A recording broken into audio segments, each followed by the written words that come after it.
most games, most decisions, require some imagination and, you take the phone and throw it away and don't just Google everything. Sometimes it's worth the trip if you try to determine a system for answering questions. And once you determine the system, that triumph is superior to actually getting a right or a wrong answer, because it will carry through to to your future challenges. So what I have tried to do was produce examples in other games that maybe will help to introduce these particular backgammon problems, and with the hope that people have open minds and are prepared to respond to things that are perhaps counterintuitive. Am I Well, on now, or are we we're waiting? gonna get to you very soon. So we have regular educational sessions every month. And we also have a tournament every month. So I'm going to do a couple of announcements, and then I'll turn it over to Antoinette, who will introduce you, Mike. So we'll get going pretty soon. But hello, welcome, ladies, and thank you for giving us your Tuesday night. And we're hoping to have a really fun session. Is anyone going to be at the Cherry Blossom this coming weekend? I don't know if anybody is. You can see yourself. So I'm going to be there. Looking forward to it. The Cherry Blossom is this weekend. We also have, as far as ABT tournaments coming up, the Atlanta Spring Classic is May 12th through 15th. And then the Chicago Open is at the end of May, the weekend. And then we also have the LA Open that will host in June, which will host the USBGF awards dinner. And we had a couple of players that were just inducted into the Hall of Fame. It's Art Benjamin and John O'Hagan. So pretty deserving fellas there. Okay. We also have coming up in 2 weeks, we have our tournament. So on the second Tuesday of the month, we have these learning sessions, or the third Tuesday of the month. The first Tuesday of the month, we have our tournaments. So we have an online tournament.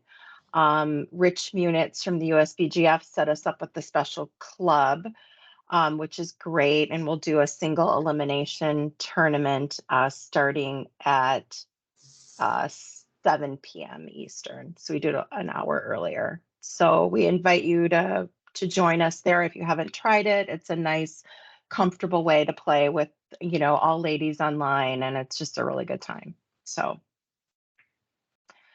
with that, I don't have any other announcements unless anyone else does. Mel, I don't know if anything is happening on the international scene. You're kind of like my ticket to the international scene.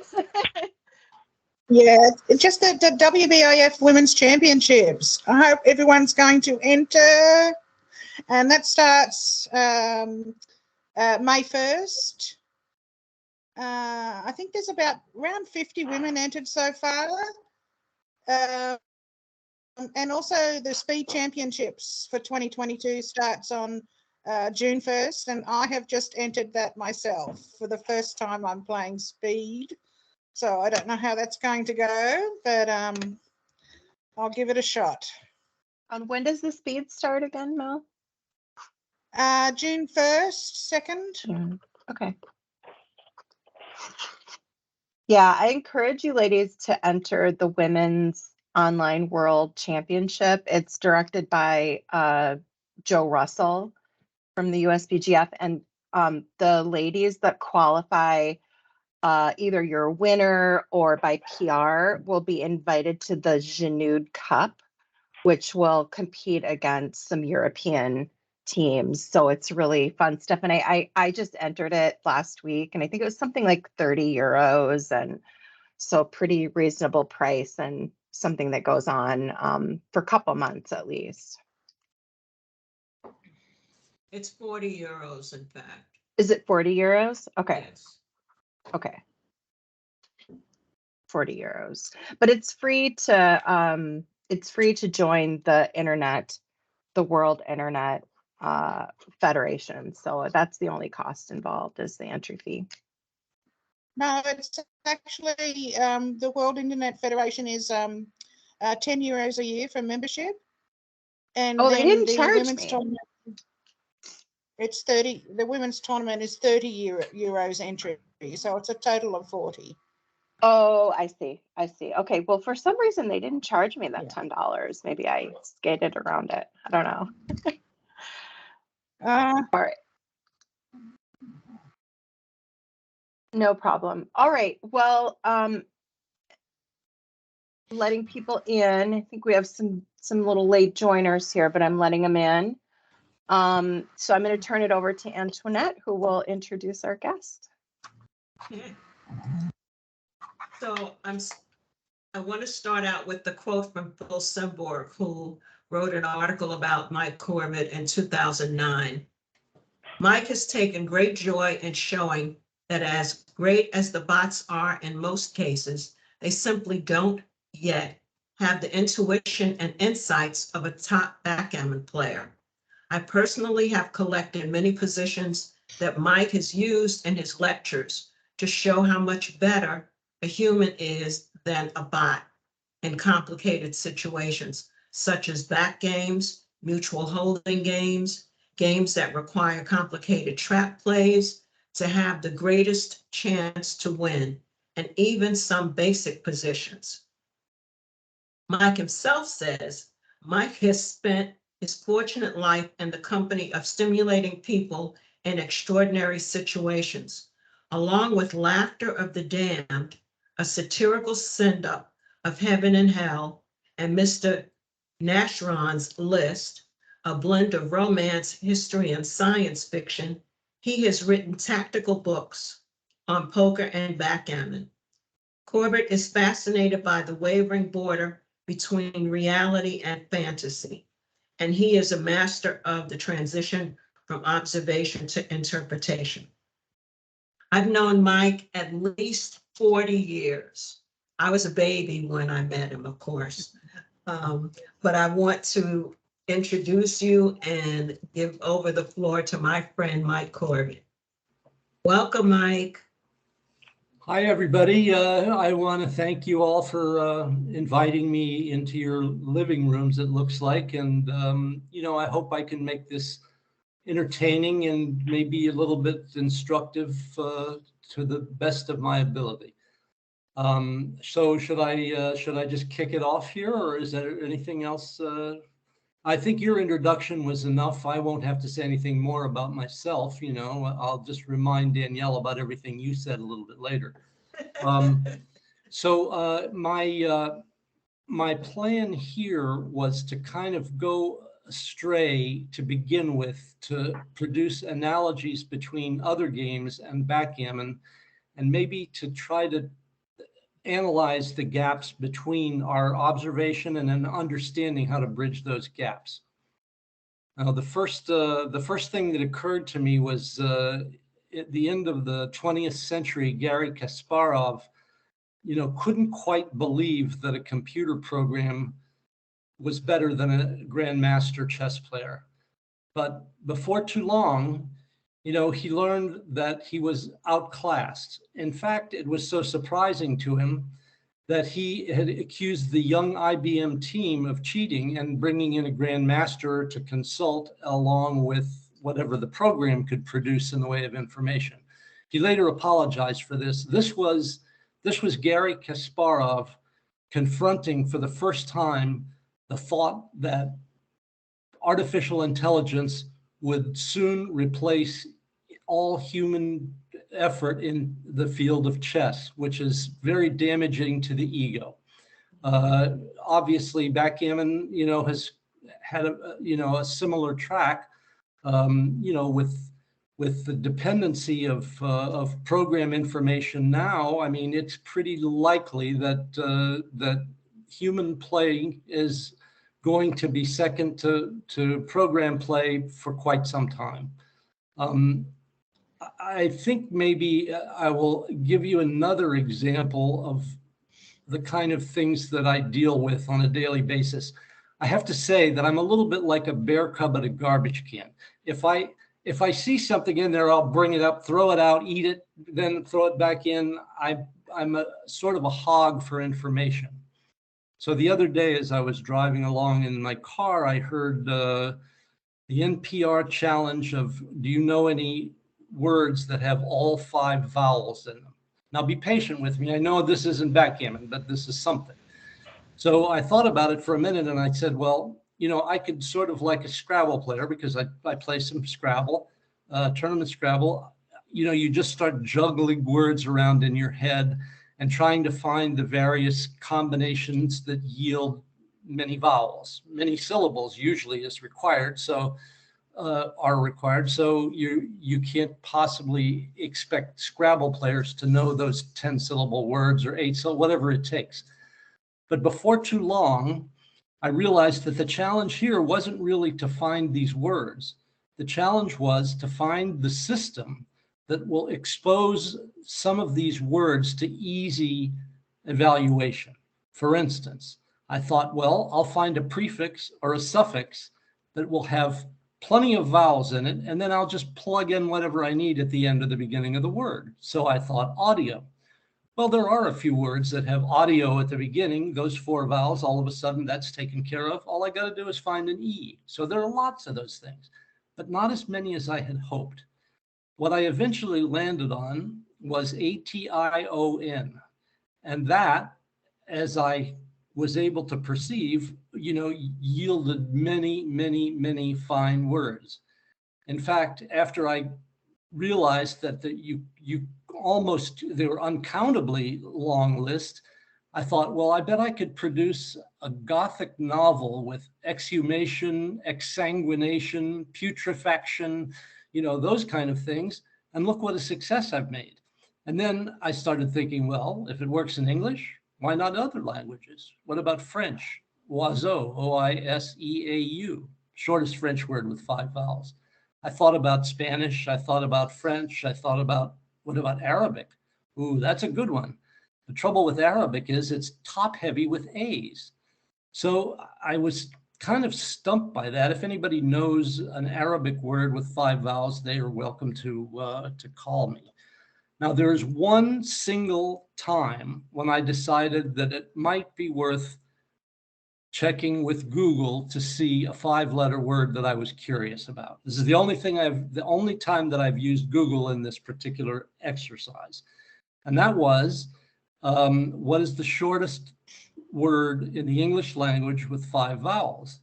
And that word turns out to be E-U-N-O-I-A, which is surprisingly a word that indicates a feeling of well-being.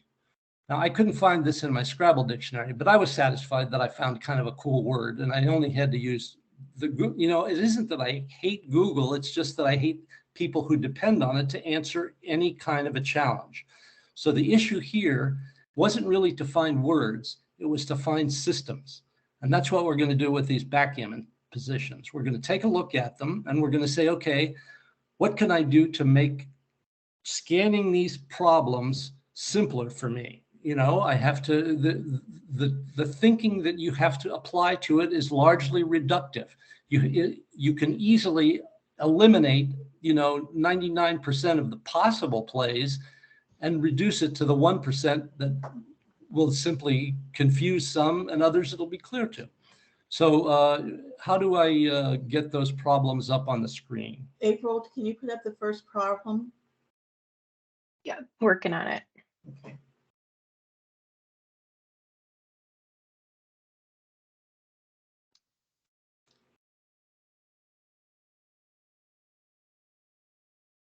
So in the meantime, oh, here we go. Can you see it? Yes. Okay. Is it large enough for your audience to see those positions? No. No, I see a big picture of me. Here's the first position. Can you see Okay, that? that's good. Is that the first one? That's All the right. first. That's the first position. Yes. Okay, so what we're looking at now is a play where you're grateful for a whole lot of things about this position. The first, obviously, that would probably catch the eye is you can produce a 6-point prime by going to the 7-point with the brown checker. And I think in general, people have a kind of a love of the 6-point prime that displaces even better judgment in some unusual situations. So let's just start by making the 5, making the prime, and then trying to decide what kind of a 1 you'd want to play. And almost everybody is going to want to see 9 to 8 as an option. Now, 9 to 8 liberates one of those useless checkers as part of the 7-point, the now 7-point prime, so that it can attack and hopefully close out those 2 checkers on the 1 and 2 points. You could take a look on the other side of the board and think 16 to 17 is an option, but I think of all the possible plays that you might look at, that one you can look away from because it doesn't make any sense. Now, you will notice there are things about this position that really change how you might play it because of the location of the cube, for instance. We know the match is going to 9, it's 5-all. You have the cube at 2. Now, if you know that you can claim the game at any time by redoubling, then that produces the luxury of having some interesting choices to gammon, if possible, your opponent, and not bothering to turn the cube at all, unless at some point you're looking to gammon the person, becomes kind of snarled and you realize that, well, you know, he could get lucky and beat me here. I better double him out. So that isn't supposed to happen easily, because if you look at White's board, White can really never offer an offensive threat that involves a prime because of the made ace point.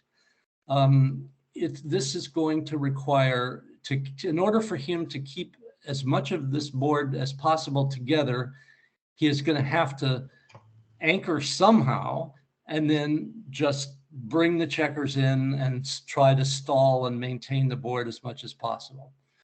So that's the first analysis of the first 5-1 play.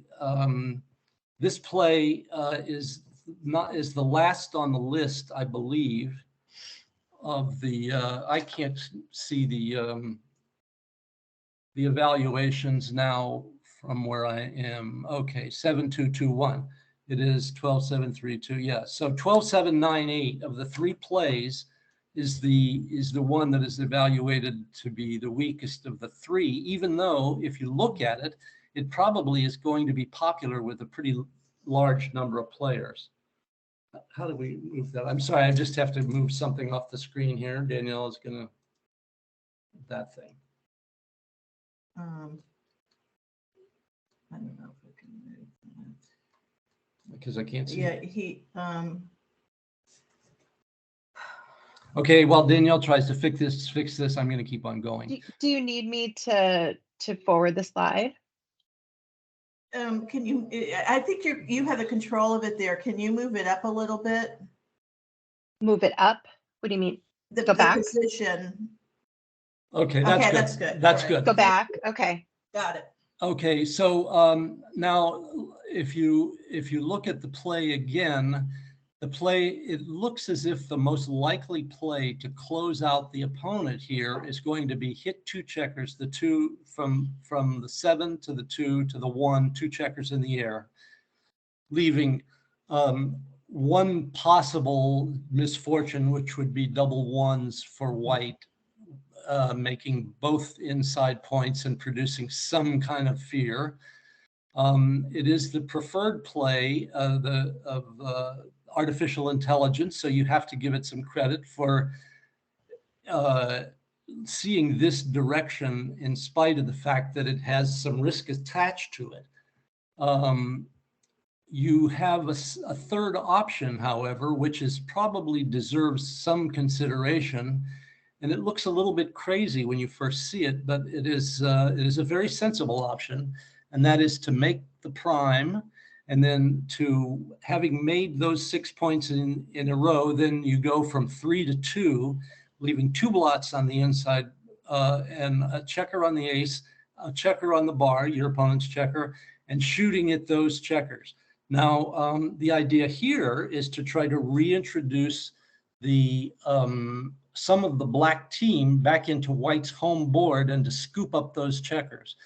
Now, it's possible that that won't work. He may miss, he may cover them, but you still have the prime. So whenever the cube has to be turned, like when he maybe comes up and he anchors on the 3-point, whatever it is that you can imagine that would be a problem, you always can double him out here. You can double a sensible person out, I will say. In the event that you are able to pick up checkers, some people may say, oh, but wait a minute, what if he makes 2 points? Well, I mean, people refer to this as a back game, but as back games go, this is as impotent a possible back game as you could imagine. In fact, if he were to make 2 points with those checkers on the 2 and the 5-point, and he came in and remade the deuce and ace point, he still couldn't take the double, and you still wouldn't double because it's still way too good. So the risk here is not formidable. And the chance to find out exactly what happens in positions like this, as Danielle introduced, April.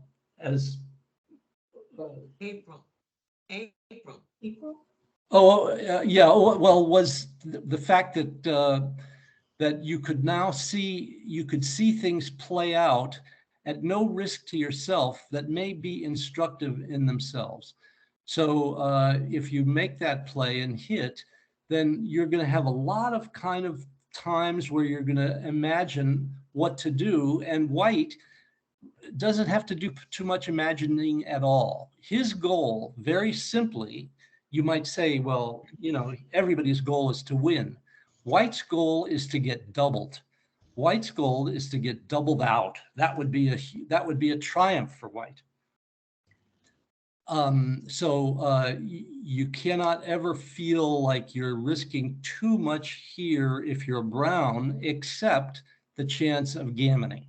So it looks as if the program play favors the 2 plays that have the greatest chance of gammoning, as opposed to making the 7-point prime and then breaking it by adding the builder. So that may seem counterintuitive, but I think that there are very few fine players in the world that wouldn't see those 2 plays as clearly superior to the other.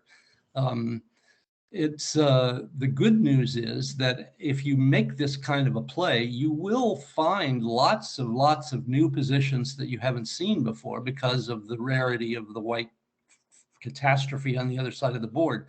If you want to make it more challenging and a little bit less obvious as to how to try to go for the gammon, then you can improve white's board, keep moving checkers toward the outfield and remove the ace point, give him a suitable deterrent to going crazy on you so that white could possibly win with a series of lucky numbers. And then you will see that a lot of these plays that seem preposterous will actually be preposterous.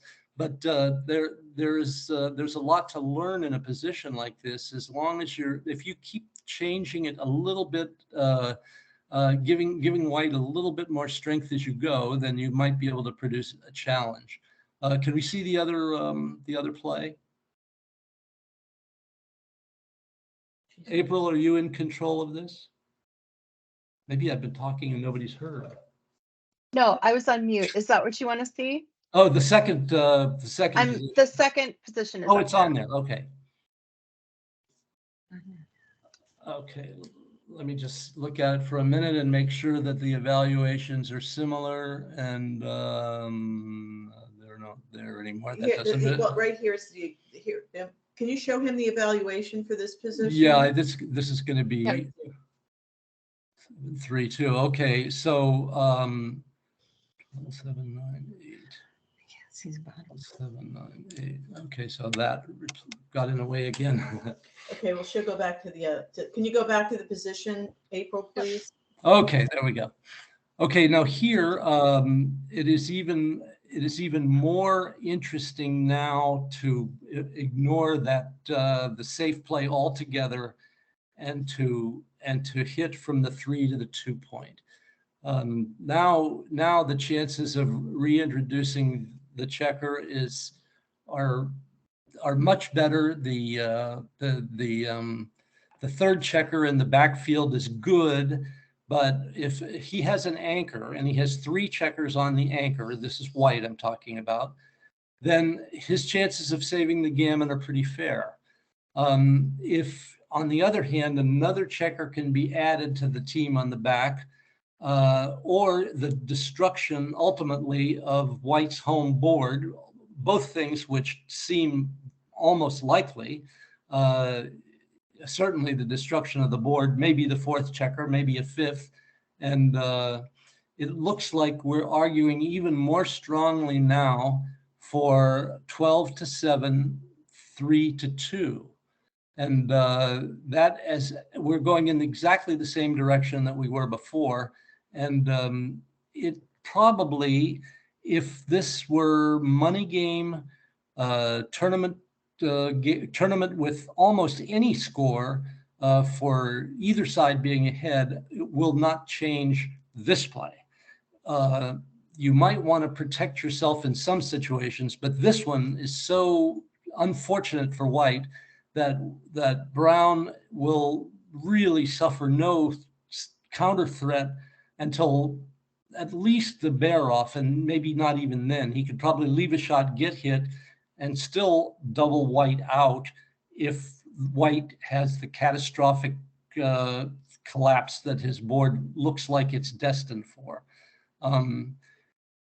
Danielle is looking bored. I wonder I wonder if everybody looks like Danielle that's listening to all this.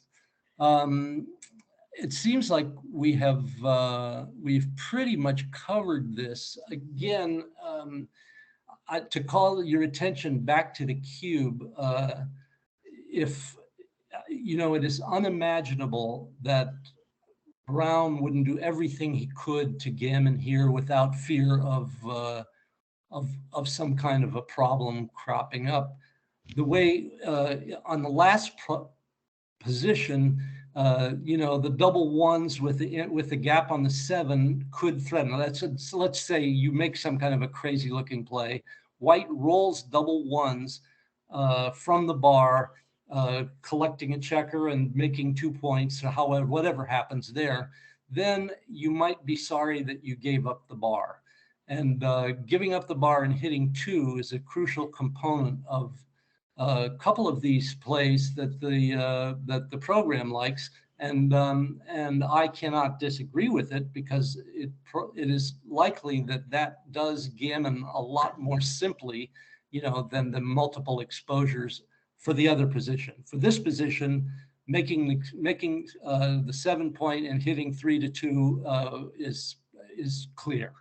There's no other way to do that, because the anchor is already made. You do not have the incentive of trying to close him out altogether. The worst that can happen is you end up, in a position where you're bearing off against probably 3 checkers on the 1 point, and so what? It doesn't matter. He hits you, you don't care. He may save a gammon that way once in a while, is all. Anyway, is there something that I've missed? Does anybody have a question that might, if you believe you see something that's occurred to someone else, please bring that up. Also, if in my introduction, anybody's curious about words with 5 vowels, I have lots of answers for that. And if you're curious about chess at all, I would say studying the matches that Garry Kasparov designed, the games that he designed to play against a computer that he knew, against a program that he knew was probably going to get the better of him, required some imagination as well. So April or Antoinette, can I add anything other than thank you for the opportunity for me to shoot my mouth off? I personally like the observation. I would have immediately thought in position one to make the bar and not engage hitting on the ace and deuce point. I don't know how many others would admit or would have seen hitting those two checkers was the best play in order to gammon my opponent. So this is an interesting position and analysis. Well, I was also a little bit, I was a little bit surprised. I wasn't a lot surprised. I thought perhaps that in all continuations, if you are doing some kind of a rollout, that it would be much simpler for a program to roll out the double hit than it would be to produce the extra blots on the interior and to play that, because what that might lead to is lots of trapping and retrapping, letting one out and then letting, and then letting another one out and then regathering. And it's possible, I'm not saying for sure, but it's possible that program play would be more effective and the simpler attack, which would be to hit two. I am not convinced that it is going to be 100% dependable on all the variations that can arise from the more complicated hitting with two blots situation. And the only one that I would say is easy for me to dismiss is the 9 to 8 1. I want some action here. It's just a question of, like I see that, that double hit, I see maybe something could go wrong. I see double ones and then a 6 and then what, and then, after a fan. So yeah, it is, this kind of makes you decide that, well, I am willing to take a risk of losing this game through extraordinary circumstances if I'm going to gammon enough to justify it. And that's how programs think. And I don't blame them. That's a good way to think. For most of us, sacrificing this game through some extraordinary circumstances would be exceedingly painful. And it's possible that the styles that we play are more or less conservatively protecting against that possibility.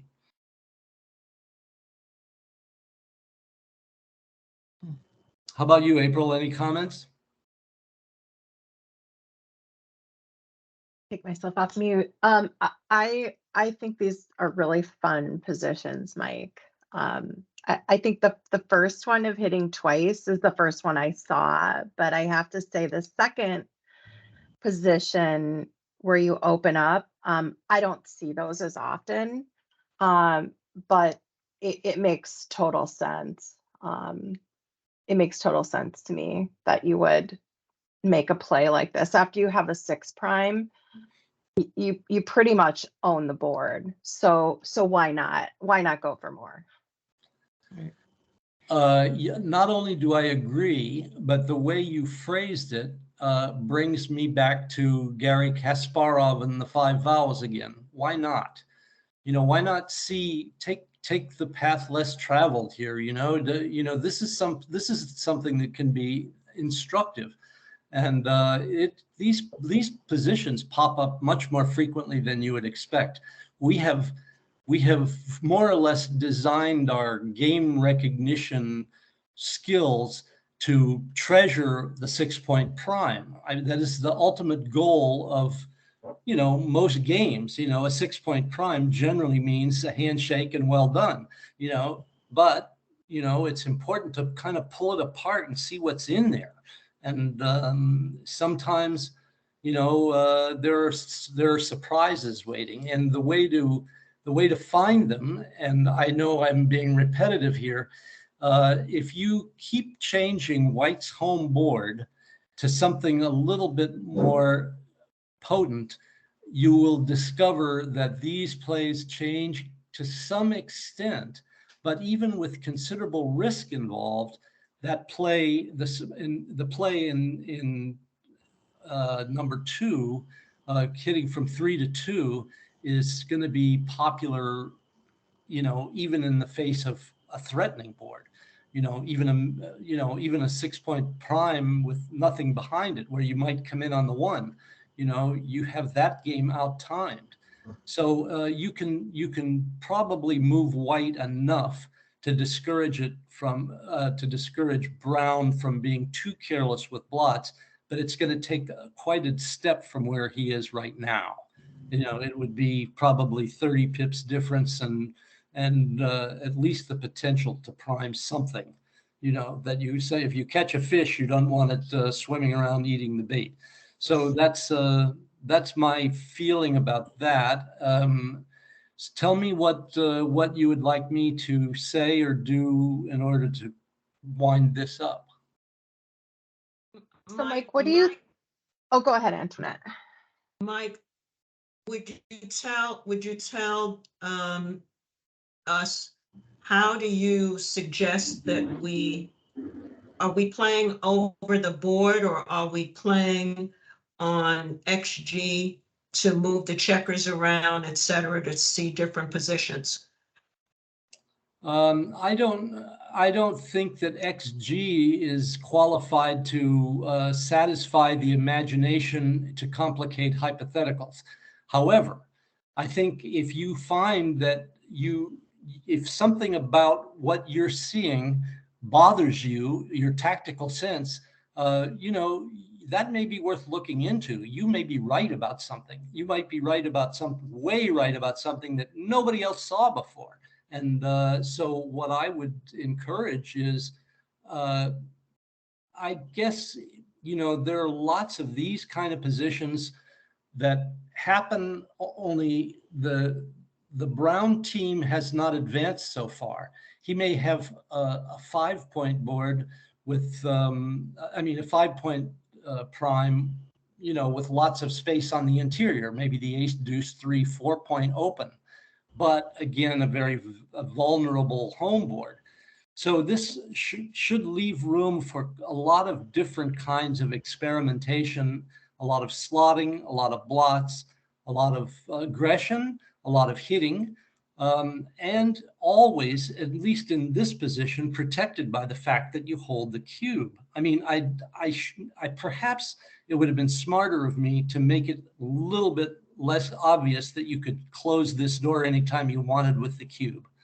But, I wanted to have it be, at least from one perspective, I wanted it to be clear that there was a way out, and that you didn't have to worry about what happened, for 2 or 3 plays of, maybe bad luck or bad plays. You still could use that option to end the game.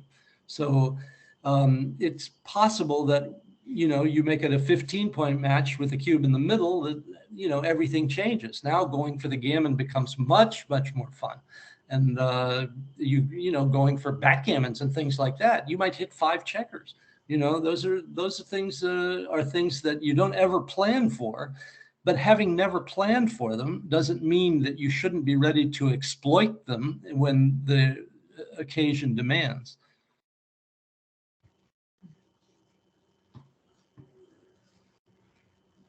It's fascinating, Mike. Ladies, does anyone have a question for Mike or comment? I'm wondering, Mike, how a player can sort of train themselves to see some more creative plays. Sometimes we're a little bit scared to break points, even when it's right. But what's the best way to start seeing those creative plays? I personally was always challenged by, if I'm in a chouette and there are 3 or 4 people playing in a chouette and they all want one play, and I see another play that maybe it's wrong, but it's close. Oh, I argue for that play. I want to see what happens. So, like I referred to you in my introduction, I'm like a bear cub in a garbage can. I cannot resist let me see what else is in there. I don't have, I think that this works, by the way, with chess and Scrabble and lots of other games. You must go outside of what's comfortable. And if you're going to be wrong once in a while, well, that's not so bad. If you're wrong and you realize that a whole category of things that you had thought was something that was one way, and there may be another way, well, this is a big piece of advancement. I have never believed that winning was more important than learning. The winning comes with the learning. You learn enough, then you're going to win plenty. You don't have to worry about that. That's true of any game. But some people that I know that have been very smart in the past, when they slap themselves on the forehead and they say, oh, I can't believe it, I was wrong. They're really saying, oh, thank goodness I was wrong and I've gotten that problem out of me. So I think maybe take some time and look past the obvious is sort of a piece of advice. But the counterintuitive is going to lead you astray a lot, and people are going to be shaking their head and saying, oh, what the heck, what was she doing? But don't worry about that. That's trivial. Your quest is not, to make what everybody else does make sense. Yours is to find the flaws. And that's what drew me to when the computer program that I went after was Snowy at the time. And there were so many flaws in it. It was so easy to find them. It would do something and I would look at it and I'd say, no way. And it turned out that later evaluation by, superior artificial intelligence, has ruled in my favor in those cases. And now they seem simple by comparison, but the game has evolved and that's good. It is, if the game didn't evolve sensibly, and if it did not challenge, and if it didn't offer, lots of gaps between what is obvious and what is beyond your understanding, then it's not much of a game. I mean, that's my diagnosis. I mean, I may have a prejudice there.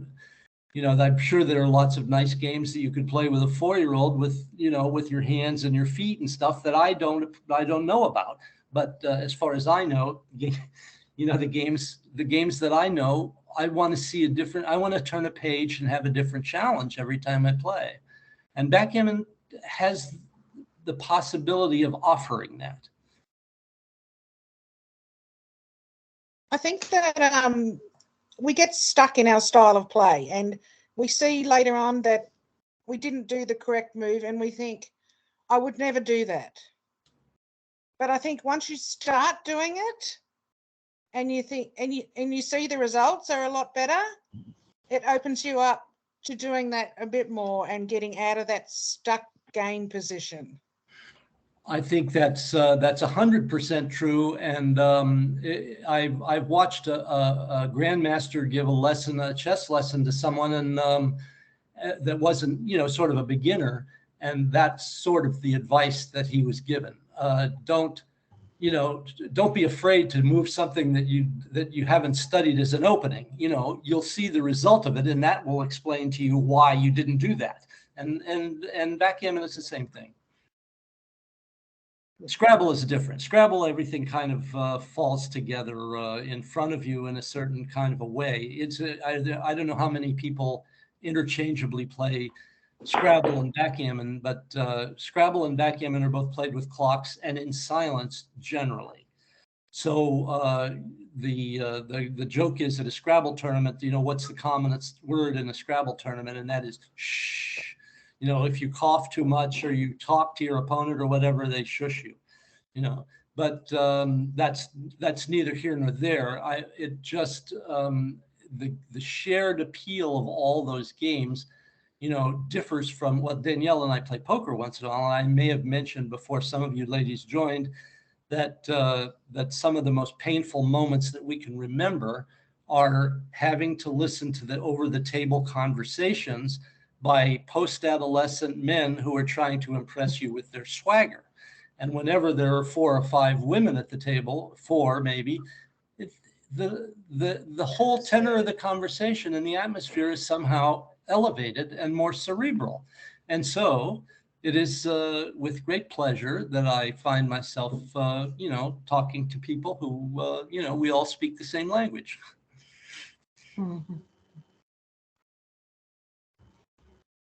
I see you smiling there, Antoinette. Of course. I like that. See, I can speak for Antoinette because, as she says, we've known each other since she was 2 years old.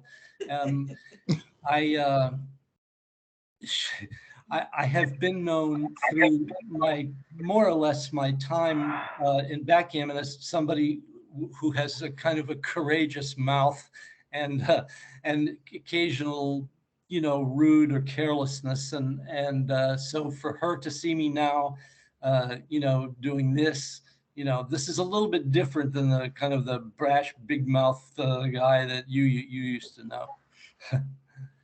I'm not so opinionated now.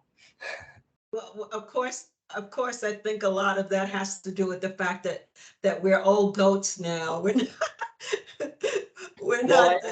I have young Danielle here. Danielle keeps me from going off the course too much, you know. So She that's good. reminds you. That's good. Danielle reminds you, stay on course. Yes. Okay, Well, well, it's I'm so going great to have you and somebody who's obviously has such a love of games. So it was great to have you tonight, Mike. Okay, well, it's been my pleasure, and I have a couple of books, and anybody who would like a signed copy of one of my books, I will sell them for $12 a piece and pay the postage, and I'll write anything you want on the book.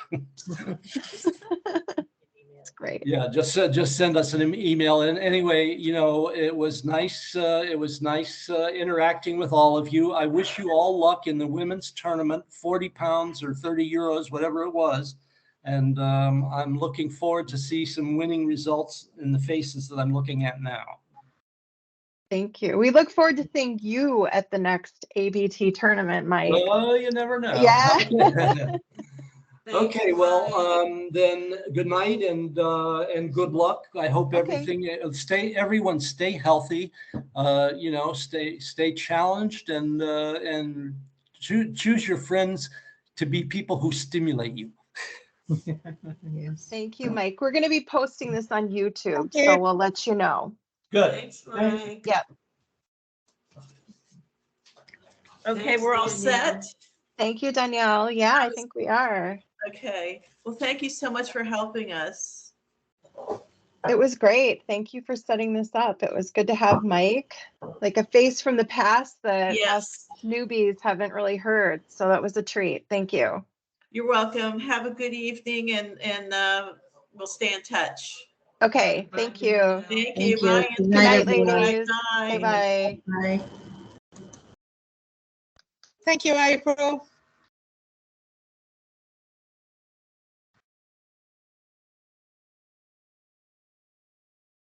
Everybody's left, huh? We didn't do a wind up. So Mel, how are you, girl?